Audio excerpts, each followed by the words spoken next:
Hi, folks. Yeah, you read that correctly.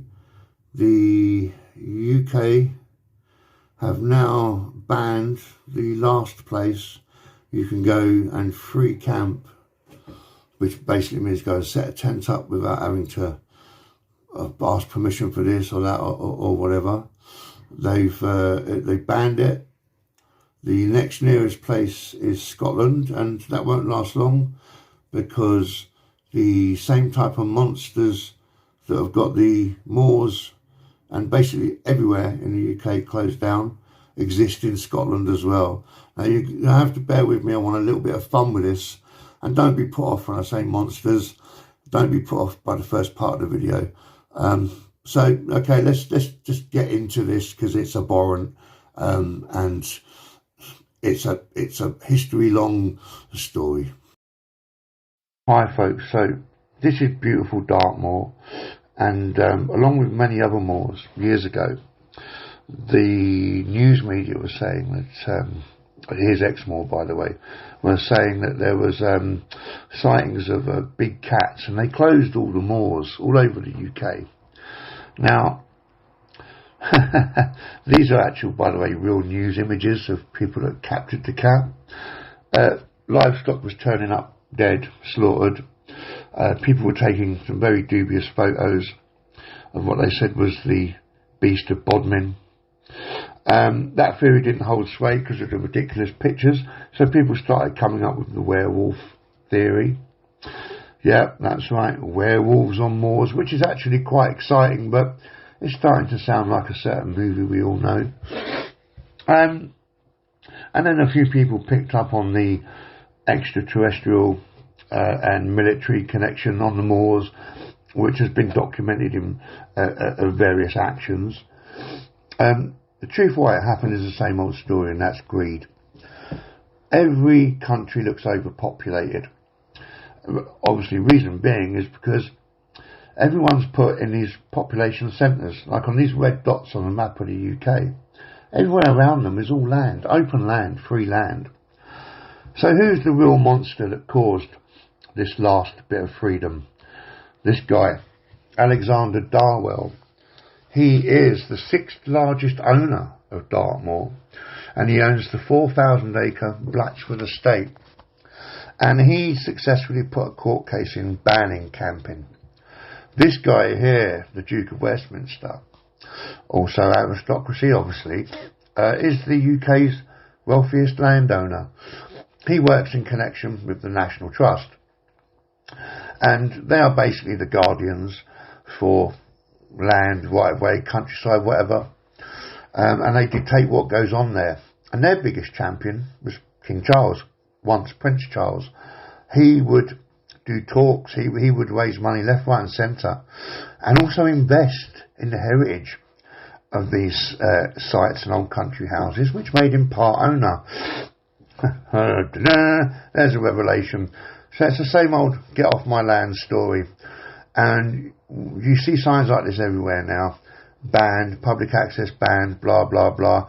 So unfortunately, no mythological monsters, which would have been a whole lot better. Yeah, sorry Kitty, you said you'd make me a star. Oh, you're still a bit too young for that, but never mind. No, I'm sorry, Kitty, not this time. Anyway, let's end this on some information. There was a saying in the UK. It was everyone said, "Oh, you know, this is common land." You know, that was like a person's argument for being on land that they presumed wasn't owned. Normally because it looks wild, but all land is owned. But what is common land, or what was its definition, and where is it now? Because I think people still get it mixed up. So this goes back to feudal England, and common land was an area of land that was owned by, you know, the wealthy, but they would have a part of that land that was uncultivated, so-called, a bit wild, and now this is actually written in the laws. This was land that was to be allowed to be used by the commoners for things like, maybe if like wild fruits or berries or vegetables grew there, they could maybe take firewood from there, hay, if it was available. But it all came to an end. And why did it come to an end? Well, it came to an end for a thing called enclosure and also inclosure. In English social and economic history, enclosure or inclosure is the process that ends traditional rights, such as commoners being able to mow meadows for hay or grazing livestock, Why did it come to an end? Well, basically it came to an end because of greed. Land is money, whether it's uncultivated or not. And that's it. There is no more common land. Such a thing does not exist.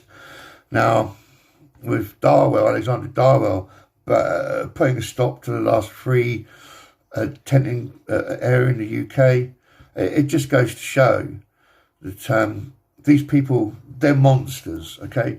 They're the real monsters that are stopping people getting out on the land. Whether real monsters exist or not, personally, I believe they do. And all cards on the table, but this is a flesh and blood monster. This guy, I'm calling him a total... And nothing's going to change. It's in the bloodline. And shame on him. Shame on him, and shame on the government of the United Kingdom. Doesn't matter whether they're Tories or Labour. They're all in the same club. And shame on them for denying what you call your commoners, the people that go out and earn your money and make your life easier. Shame on you for denying them even so much as a scrap of that. There it is, folks. Anyway, so, don't buy a tent if you're living in the UK. And if you do, just buy one for survival or bug out needs, because you certainly won't be able to use it to enjoy your country. I'm your Tabby Scout, and I'll check you out. Scout 12.